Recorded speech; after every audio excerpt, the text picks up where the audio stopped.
Пімен Панченка, родная мова. Льняная і жытнёвая, сялянская, баравая ў казачнай красе, старажытная, ты самая славянская, светлая, як травы ў расе, вобразная, вольная, пявучая, мова беларуская моя. Дратавалі, здзекаваліся, мучылі. Ты жыла і ў працы, і ў баях.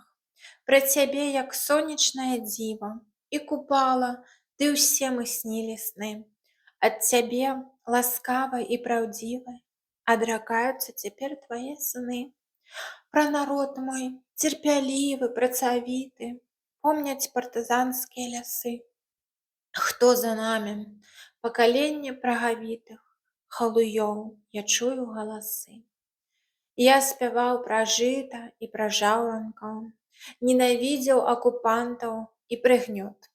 А сягоння велікадзяржаўнікаў, што разбэсцілі вялікі мой народ.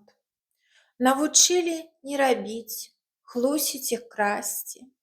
Дзеці ў школы з іншай моваю бягуць. Я хацеў нашчадкі вас праклясці, ды люблю сваю зямлю і не магу.